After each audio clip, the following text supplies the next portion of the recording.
สบายดีทุกคนยินดีต้อนรับเข้าสู่ช่องอาคาน้อยเนาะนี่คือรายการยังบ่มีชื่อรายการแต่เป็นรายการใหม่เนื่องจากว่าเขาห่างหายไปจากวงการ YouTube โดนเนาะเชื่อว่าหลายคนอาจจะลืมไปแล้วแหละก็เลยว่ามีโอกาสได้กลับมาเนาะต่อไปเราสิได้เห็นรายการแบบนี้เนาะผ่านทาง YouTube ช่องค่อยนี่แหละเนาะเป็น EP เป็นตอนไปเนาะถ้าว่ามีเวลาเด้แต่ว่าสิพยายามหาเวลามาเฮ็ดให้ทุกคนได้ฟังกันมื้อนี้เราสิมาเสนอคำว่าแซ่เนาะแซ่ก็คือตระกูลเนาะเป็นหยังแซ่เดียวกันจึงบ่สามารถแต่งงานกันได้เนาะสำหรับชนเผ่าอาคาแล้วก็ชนเผ่ามงเนาะชนเผ่ามงก็คือกันเนาะแซ่เดียวกันบ่สามารถแต่งงานกันได้เนาะแล้วก็ย้อนหยังจึงบ่สามารถแต่งงานกันได้เนาะก็เลยว่าสิมาเฮ็ดเป็นวิดีโอให้ FC ทุกคนได้ฟังกันเนาะคำว่าแซ่หมายถึงตระกูลนะทุกคนเนาะแต่มันสิมีความต่างจากนามสกุลค่อนข้างหลายเนาะถ้าว่านามสกุลเดียวบางทีนามสกุลเดียวกันแต่ว่าอยู่คนละบอนบางทีกับบ่ได้เป็นพี่น้องกันก็มีนะแต่ว่าถ้าเป็นแซ่หรือว่าตระกูลเดียวกันเนาะมันในเมื่อก่อนเมื่อเวลาย้อนกลับไปอดีตเนาะมาจากครอบครัวเดียวกันทุกคนเด้อคืออาคาคือกันเนาะคือค่อยเนาะตระกูลปอแซ่ปูแช่เนาะมันหลายชื่อเอิ้นคือกันปูแช่ก็มีพวกปอแซ่ก็มีเนาะปูแช่ก็มีคือถ้าว่าผู้ใดเป็นตระกูลปอแซ่หรือปูแช่นะเวลาบ่ว่าจะอยู่ไทยจะอยู่พม่าจะอยู่จีนจะอยู่ลาวเวลาเฮาไปถามทักทายเนาะก่อนอื่นต้องถามตระกูลก่อนเนาะถ้าว่าเป็นอาคาหรือว่าเป็นชนเผ่ามงเนาะเพื่อหยังจึงถามว่าเจ้าเป็นตระกูลหยังเจ้าเป็นแซ่หยังนะย้อนว่าเวลาสมมุติผู้บ่าวผู้สาวไปล้มกันสินะถ้าบ่ฮู้ว่าเป็นแซ่เดียวกันโดยบ่ได้ถามกันก่อนเนาะเราไปล้มกันเอามาฮักกันแล้วมาถามมาฮู้ทีหลังว่าเป็นแซ่เดียวกันมันสิเสียความรู้สึกเนาะก็เลยว่าเผื่อกั้นตัวนี้เนาะก็เลยเวลาทักทายกันโหจักซื้อเป็นหยังแล้วก็ต้องถามแซ่ก่อนเนาะหรือว่าตระกูลก่อนเนาะสำหรับอาคาแล้วก็มงเป็นหยังเนาะเพื่อบ่ให้เกิดตัวนี้เนาะแล้วก็เป็นหยังแซ่เดียวกันจึงแต่งงานกันบ่ได้สำหรับชนเผ่าอาคาแล้วก็ชนเผ่ามงเนาะก็คือชาวอาคาเสือว่าเนาะหรือว่าชาวมงเสือว่าถ้าเป็นแซ่เดียวกันเนาะในเมื่อก่อนมาบรรพบุรุษของเฮามาจากครอบครัวเดียวกันนะก็คือเป็นหยังจึงสามารถแบบว่าเว้าในนั้นได้พิสูจน์ได้บ่เนาะคือสำหรับอาคาเนาะพิสูจน์ได้เลยคือเฮาสามารถนับรายชื่อบรรพบุรุษของเฮาที่ล่วงลับไปแล้วเป็นพันๆปีนะหลายย้อนกลับไปจนฮอดผู้ที่1ได้เด้จนฮอดรุ่นเฮาอ่ะนะได้เนาะสบายเลยแต่ว่าตระกูลค่อยนี่ค่อนข้างบ่หลายเนื่องจากว่าตระกูลค่อยนี่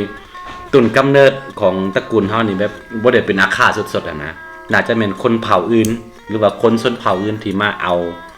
ตามเขาประวัติเขาเล่าให้ฟังนะมาเอาเมียอาคาเนาะก็เรียกว่ามาอยู่นำอาคาแล้วกลายเป็นอาคามาจนถึงปัจจุบันนี่เนาะผ่านมาแล้วประมาณ20รุ่นเนาะ20รุ่นสำหรับข่อยแต่ว่าถ้าเป็นอาคาแท้ๆเนี่ยเป็น5 60 70รุ่นหมดได้ทุกคนเนาะแต่ว่าเฮานี่ประมาณ21ละ21นับทั้งพอแต่ว่าพอนี่ยังบ่สามารถนับได้เทื่อเนื่องจากว่า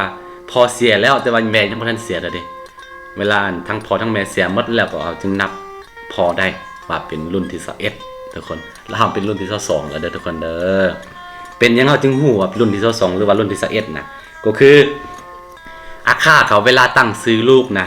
เขาสิเอาพยางค์สุดท้ายของชื่อพ่อนี่มาตั้งเป็นพยางค์ทำอิฐของชื่อลูกเด้อทุกคนเนาะว่ายังไงสมมุติข่อยซื้อคำสีสินะเวลาลูกข่อยเกิดมาสีคำเนาะแล้วก็ลานข่อยเกิดมาก็คำแก้วคำจันทร์แล้วก็เล่นข่อยเกิดมาก็คำจันทร์ก็จันทร์สีจันทร์โสมจันทร์แสงมันยังไปนะต่อไปว่ายังไงคือเอาพยางค์สุดท้ายของชื่อพ่อมาตั้งเป็นพยางค์ทำอิฐเนาะหรือพยางค์แรกของชื่อลูกนะก็เรียกว่าไงในการจดจำแล้วก็เฮาจึงฮู้ว่าแบบว่าสมมุติรุ่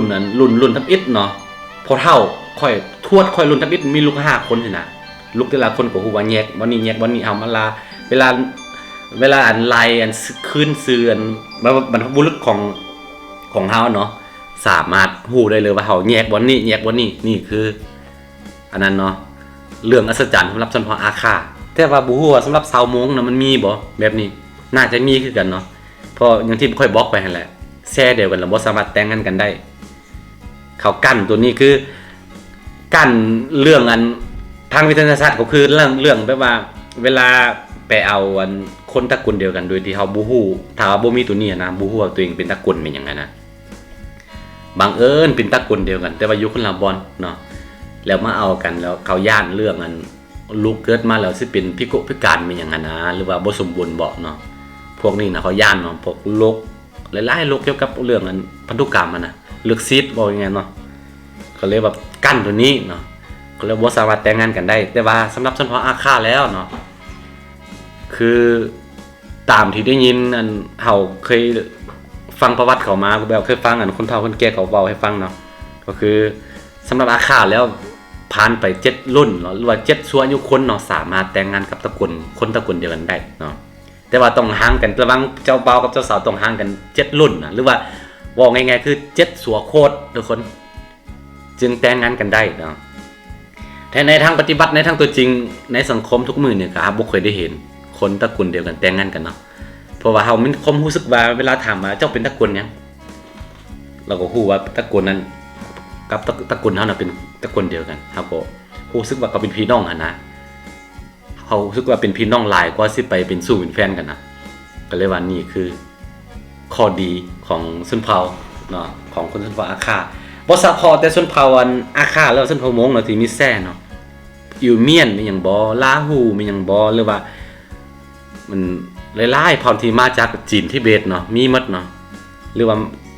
คืออันจีนแผ่นดินใหญ่จังนี้เนาะคือแซ่ว่างบ่แซ่เจ้าบ่แซ่จงบ่มันก็มีหลายคือกันแต่ว่าของจีนนี่ค่อนข้างกว้างเนาะเพราะว่าประชากรของเขาค่อนข้างหลายนะก็เลยว่าน่าจะบ่ฮู้ว่าแซ่เดียวกันเขาแต่งงานกันได้บ่นี่ครับผมบ่ได้ลงลึกหลายเกี่ยวกับคนจีนเนาะแต่ว่าสำหรับมงกับอาคาเนาะทุกมื้อนี้ยังบ่ค่อยได้เห็นเนาะคืออย่างที่บอกไปหั่นแหละสำหรับ